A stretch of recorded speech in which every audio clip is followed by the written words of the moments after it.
Hi guys, it's Arielle. Welcome back to my YouTube channel. I hope you guys are all doing well. If you're new here, please don't forget to subscribe, and if you do like this video, please give it a thumbs up. Today, I am so excited because I will be spilling the hot and spicy tea. Recently, as you guys know, and especially if you follow my Instagram, which you definitely should, I have been having a little bit of a glow up where I really feel good in my life and like I really am thriving. so I thought to myself, You know, I feel good and I feel stable in my life, and Christmas is right around the corner, you know, the most romantic time of the year.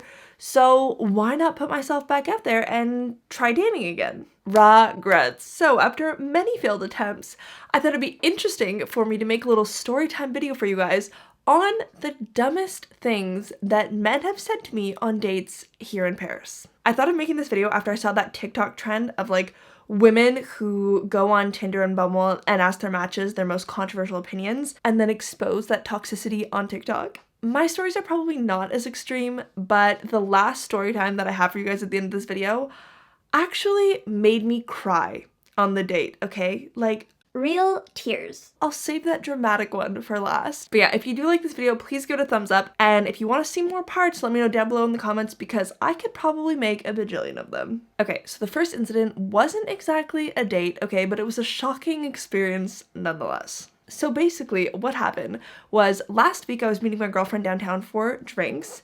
And I was like, we're going out in Paris. It's gonna be such a cute little moment. I'm gonna wear a nice outfit, do my hair, do my makeup. I felt good. You know?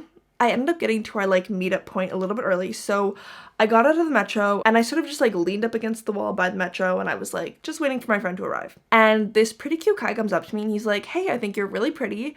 And I just wanted to come over here and tell you that. And I was wondering if I can get your number. And he was very charming, very polite. I thought he was really good looking. So I was like, you know what? Yes, you can have my number. And I'm literally just standing there waiting for my friend. So we end up chit-chatting and he asks me what I do. And I'm like, Oh, well, I work in data and in business planning for a tech company in Paris. And he goes, Oh, I would have never guessed. You so don't look like that. and in my head, I'm just like, what do you mean I don't look like that? are you telling me that because you think I'm pretty, you don't think I can be smart? What stereotypical female job do you think I have? What do you mean I don't look like I work in business? Anyways, that's not even the worst part because then he keeps going. He's like, That's actually kind of intimidating. and I'm like, what?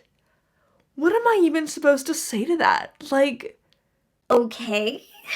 and you know what? He never ended up texting me. Anyways, I'm gonna take this opportunity to tell all of you ladies to never dim your own light because some cute guy is threatened by your success or by your intelligence. That is a reflection on his own insecurities, and you deserve someone who's gonna celebrate your success instead of making you feel bad about them. Thank you. Next. Moving on, the second incident that happened on a recent date was so cringy. I just felt like embarrassed for this guy. Anyways, I went out with this guy for some drinks after work. And you know, we start talking about our interests and our hobbies.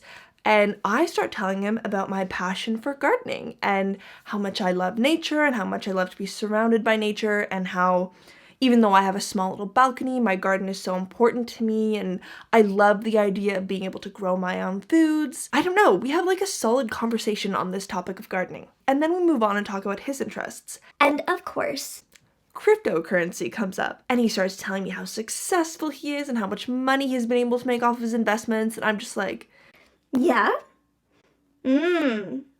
Bitcoin. so I just end up saying, wow, that's really cool. Like, you seem very passionate about it.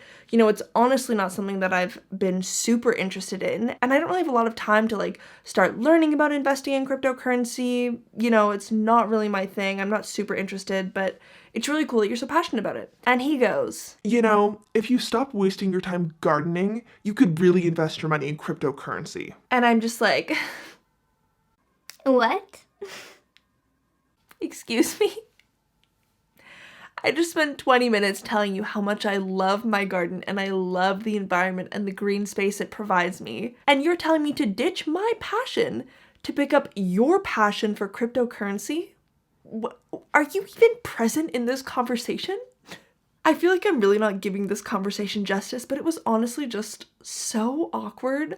I don't know, I just can't deal with being ranted at about cryptocurrency for like an hour and having my opinions and my hobbies invalidated because they aren't aligned with his investments. Needless to say, there was not a second date. Okay, now the third incident is honestly not horrible, but it's definitely off-putting. So I was talking to this guy that I matched with on Bumble, and all was going well. You know, he was funny and smart and polite. There were no glaring red flags, okay? You know, and we just talk about our interests and our hobbies, and we get on the topic of gin because we both really like artisanal gins.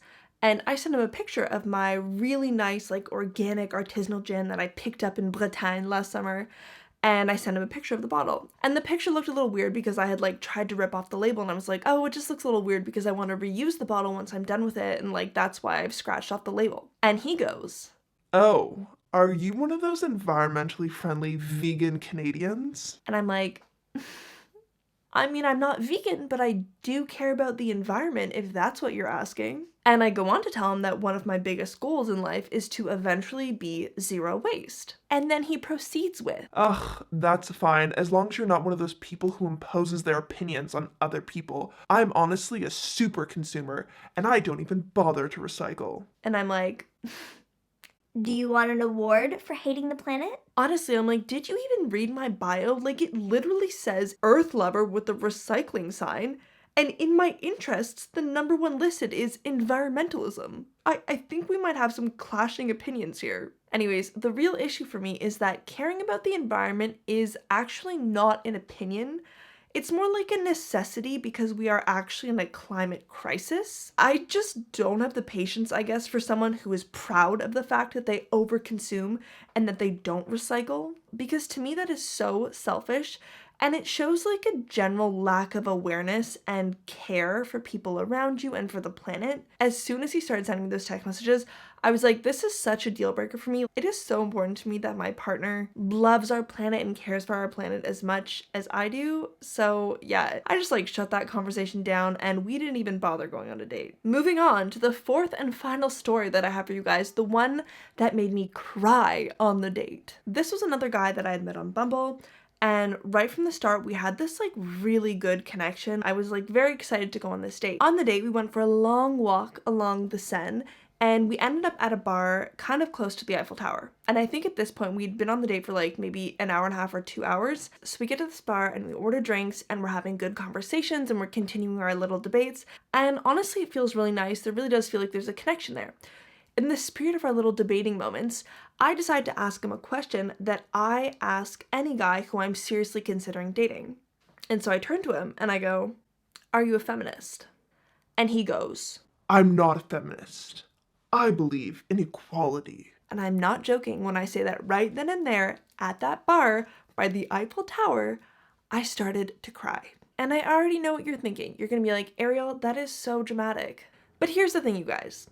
I've had so many negative experiences happen to me because of a form of sexism. And when you're discriminated against or you're targeted based on your gender, it feels so unfair and you feel so helpless. And that's why in that moment when he was telling me that he didn't support feminism, that he didn't support women, I just got really emotional. When a group of people is being discriminated against or harmed in any way because of a certain characteristic, the movement that fights for that cause has to be named after the people who are being victimized. You can't call this movement equality because men and women are not equal. We have to fight on a daily basis to have the same opportunities and the same power as men do financially, socially, politically, academically. Feminism is a movement that has honestly just been so demonized by the media, by the patriarchy, to the point where people completely misconstrue the meaning and movement that is feminism. Feminism just highlights that women have been and continue to be placed on this lower level than men in almost every facet of life. And it just speaks to the need for everyone to come together and act in solidarity so that we can get to a point of equality and of harmony between men and women. I think another reason too why I reacted so emotionally to this is because I was honestly having such a good time with this guy. Like, I really felt a connection and I really thought that maybe down the line there'd be something a little bit more than just a date. But if you as a grown man can't acknowledge or understand the feminist movement, that is such a red flag to me because I think that speaks volumes about not just the way that a man will respect you, but also about how he treats other women. If he doesn't understand the ways in which women are discriminated against or harassed, then you have to wonder, how does he act towards women in his own life, you know? Anyways, that is the end of my story time. I hope that me telling you guys about my dating struggles was in some way interesting or amusing. Dating is honestly such a challenge. Like, as you guys know, I was previously in a very long-term relationship. This is kind of like the first time where I'm back in this kind of like single status and like dating mode. It's just a lot to have to process, and I feel like sometimes it's just so discouraging. I'm just like, forget it, this is not for me. Let me live my single thriving life in Paris. Like, I don't need a man. If you guys also have any interesting dating stories or fails, please leave them down in the comments below. I would honestly love to read about other people's experiences. I can feel my voice like shutting down. It's like midnight. I don't know why I thought it'd be fun to film this late, but anyways, thank you guys so much for watching, and I will see you in my next video.